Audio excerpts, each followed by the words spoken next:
Hey everyone, welcome back to the channel, and if you're new here, welcome. My name is Drew and I discuss all sorts of higher education topics. And in this video, I want to talk about an article on Inside Higher Ed that talked about a potential trend of increasing enrollment of traditional aged college students in online universities and why that might be impactful for the rest of higher ed. But before I begin, make sure you hit that subscribe button, and if this video was useful to you, make sure you hit like at the end. Now, when we talk about online universities in this context, these are the schools such as Western Governors University, University of Phoenix, Southern New Hampshire University, and others similar to that. And what has happened is they've seen a spike in enrollment of traditional aged college students. Now, when we talk about traditional aged college students, those are typically students within the ages of 18 to 24. Typically, these sorts of online schools see student populations on average that are older than that because they were designed for sort of people who had other obligations and couldn't really go to school full time. So these might be the older working professionals or those who are taking care of family or who have other obligations, but also want to pursue a degree on the side. So it's interesting that we are starting to see a younger population enroll in schools like this. And in fact, there was a recent survey of high school juniors and seniors, and this had been done prior to COVID. And the number of students who said that they were interested in these online universities, or at least had plans to enroll at one of these schools, had more than doubled since the last time that they were surveyed before the COVID pandemic. Now, with raw numbers, the tens of thousands of students, this really is sort of a drop in the bucket compared to enrollment at physical in-person institutions. So there are a lot of schools who don't really view these online universities as direct competitors. However, this is still kind of problematic if you are in in-person university or college and your enrollment is plummeting, because you are now losing the potential to enroll these prospective students who are preferring to go to these online schools. So what exactly is causing this? What's happening?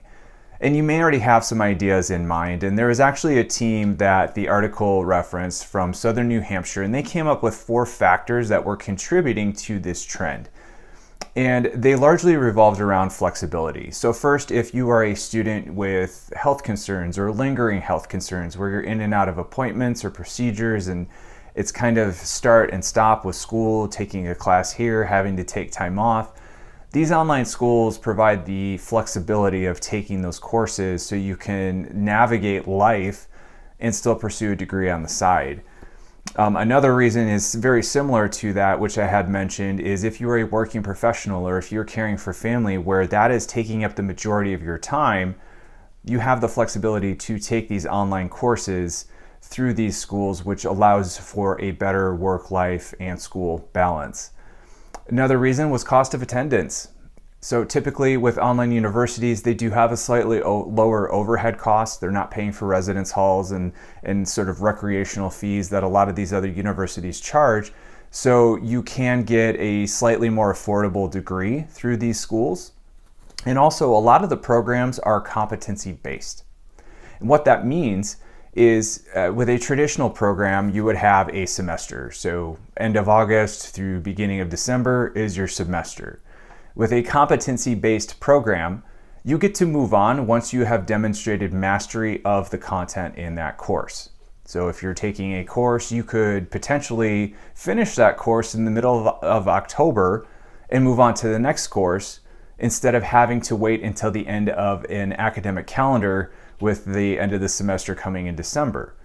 So therefore, you can move through your classes quicker, graduate sooner, and get into the workforce a lot faster and start earning money, which is an appeal that the online universities provide for many of these students. And then the last sort of factor contributing to this is we're seeing somewhat of a shift is that the college degree isn't necessarily the focal point of a student's life. So you could have many students who are pursuing side things, or actually they would be primary in this case. So if you are an entrepreneur and you are running a startup, or if you are pursuing a career in theater and dance, you can sort of pursue a bachelor's degree on the side, and this now is a secondary pursuit for you. And the online universities, again, provide that flexibility for you to be able to focus on what you want, but then also take those classes sort of at your own pace and on your own time to meet both goals. So what we're seeing is something very interesting, and it really comes as a result of COVID. And with sort of Gen Z, traditionally college offered the time and space to grow as an individual. That was sort of one of the major benefits of the college experience. You would get a degree and you would grow as an adult. But what we're finding is that students don't want that, and some don't even need that because they may have already had life experiences outside of the classroom that have contributed to that growth. So going to a college campus and having that traditional college experience doesn't provide any value to them because they may have already had that growth and that development, and it's just sort of redundant at this point. And then also at the same time, COVID has normalized online learning. So if you went through a year of high school with online classes, you are already comfortable in this atmosphere. So online universities really are no different to you. Now, conversely, what is interesting is that these online schools are used to having sort of older populations. Some may have had many transfer credits, and so they're more seasoned students and they understand the pace and expectations of a college degree and its pursuit and the pursuit of it. With these high school students coming in, they're having fewer transfer credits and they may not be as familiar with how to be a college student or what to expect, and they are now becoming an at-risk population that these schools are not prepared to support. So they are actively looking for ways of providing systems of support and really looking at what these students need. They want, Zoom meetings with their instructors on demand. They want chatbots. They want that on demand interaction, and they want those solutions now. So these schools are looking at ways to be able to provide that. So what happens? Now, these students could come in, they could have a wonderful experience, and word could spread like lightning with their peers, and we could continue to see an increased trend or an increase in enrollment in online universities. If so, this now becomes a problem for in-person universities and colleges because now they have become direct competitors with these online universities, and they're going to have to change how they recruit their students. Now, they offer online programs, and they themselves have learned to provide online learning platforms because of COVID, but are they going to be able to capitalize on that and really provide an equal experience that these online universities are currently providing to these students? And what are the students going to want?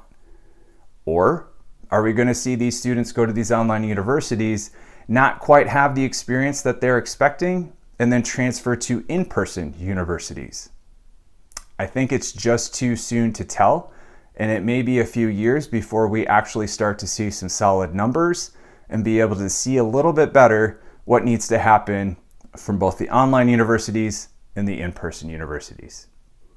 So I hope you enjoyed this video, and as always, make sure you hit the like button, and I will catch you in the next one.